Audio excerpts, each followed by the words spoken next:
This video is brought to you by you. Thank you for your support here and on Patreon. Once upon... Hold up, I think you got the wrong script. I'm starting the story. We always start the story. No, we talked about this. We're building the library in this one. There's no time for a story.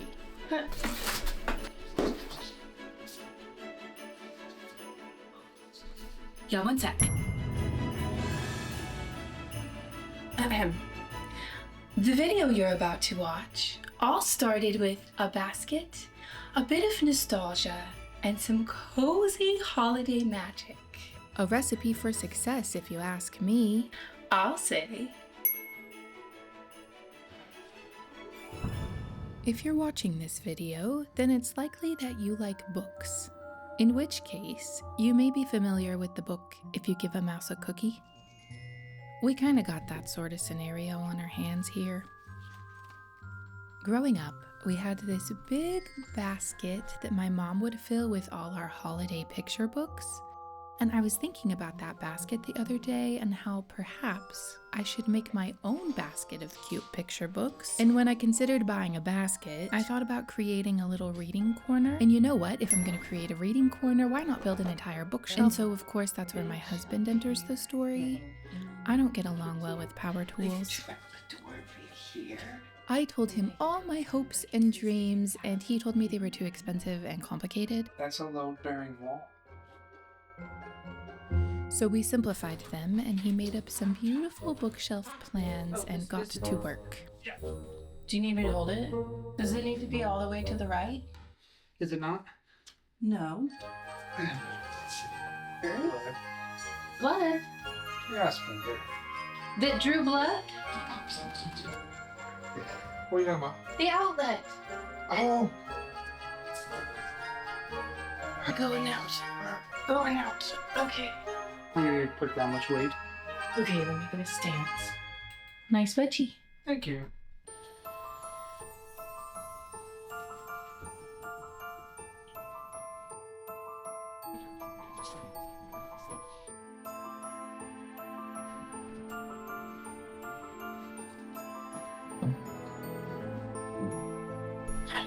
I got everything out so I can see what I'm working with. I think I'm going to start with the plants so that I can put them on the shelves according to their light needs. Then I'll go in with my favorite books. I have these pretty frames. I think I'm going to do a gallery wall. Now that I know the color scheme of the room, I can make paintings specifically for this space. Okay, let's get to work. You know that feeling of getting fully lost in a story? You open a book and jump right through the portal into a new world. Real life is non-existent at that point. You're fully immersed in the new world, seeing that world from the perspective of the main character, feeling their feelings and running through their journey alongside them in all their ups and downs. It was easier for me to get lost like that as a child, and at some point it occurred to me that I had replaced reading magical stories with self-help books. I no longer watched Winnie the Pooh or Mr. Rogers. I replaced those with YouTube videos and random documentaries in an effort to become a better person, whatever that means. Looking back, I can surely see the benefit in focusing on self-improvement, but I dove a little too deep and I got a little too burnt out and was forced to finally learn what it means to rest again. But I found that there doesn't seem to be many wholesome forms of escape for adults. Escapism itself is kind of frowned upon. I suppose that's what led me to create Haven Hollow. I needed a reminder that there's magic in the world, and I couldn't seem to find it.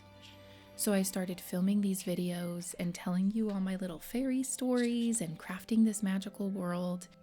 And I remembered how powerful it is to not only have a magical world in which we can go to process life, but also found magic in the process of creating the world itself. I'm asked every now and then if I'm going to publish books of my stories, and that might be fun one day. But I chose to release them in this printable format because I feel so strongly that it's important to have creative outlets, and I wanted to offer you a way to be part of the creation process, color the pages, make them your own, so you could add your own magic in a more low-effort way than having to get out all your art supplies and a fresh canvas and create something from scratch. Coming home after a long day, it's a little easier to grab a simple coloring page. And when you get to be part of the creation process, it's more potent than when I create it myself and just tell you about it.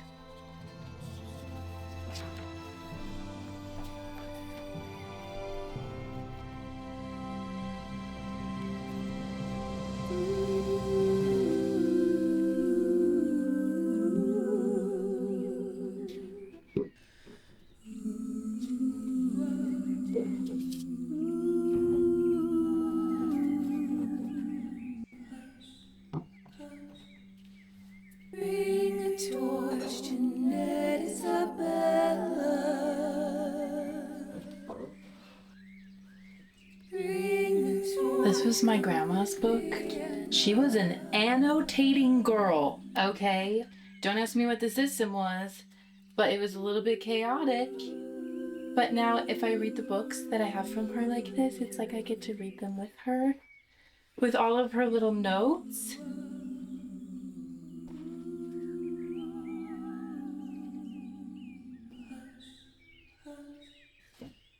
Beautiful is the magic, is the magic. Hush, hush. Beautiful is the light. I found this cat at a thrift store.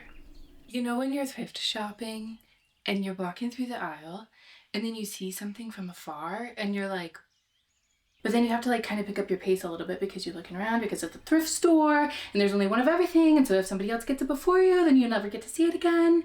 So you kind of pick up the pace, but you don't want to look like a crazy person, and so then you go and you get your cat. And then my sister said it was ugly, but I love it.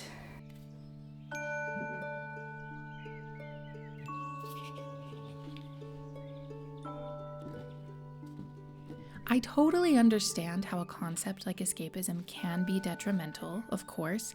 It's important that we exist in our lives and to be present and alive in the current moment and face the lights and darks that life has to offer. And when we avoid that too frequently, we can get a little stuck. But imagination can be an absolutely healing experience.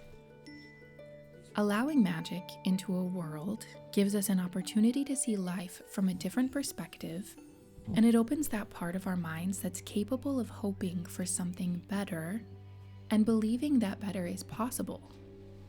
That magic reminds you of the power you hold to create something beautiful from something mundane. It reminds us that happy endings do exist. That magic in the stories seeps into our realities and allows us to experience moments of enchantment in the real world. Real life becomes more palatable when you dip it in a bit of fairy dust, don't you think? Sometimes I get comments on my videos telling me I come across as a little insane. The word delusional has been mentioned a time or two, okay? And honestly, the first time I received one of those comments, I took it as a sign that the message I'm trying to put into the world is working a little. And you know what? Maybe I am a bit delusional, but I think that's okay with me.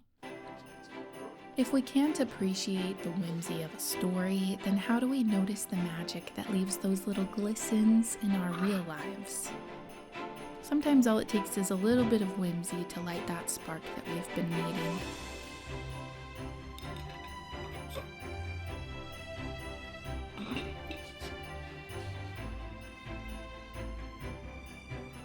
I hope that in the mix of everything you have going on in your life today, you find the time to get lost in a cozy story. You deserve that kind of magic in your life. You want to hear about Santa Claus? Oh, don't bite the page.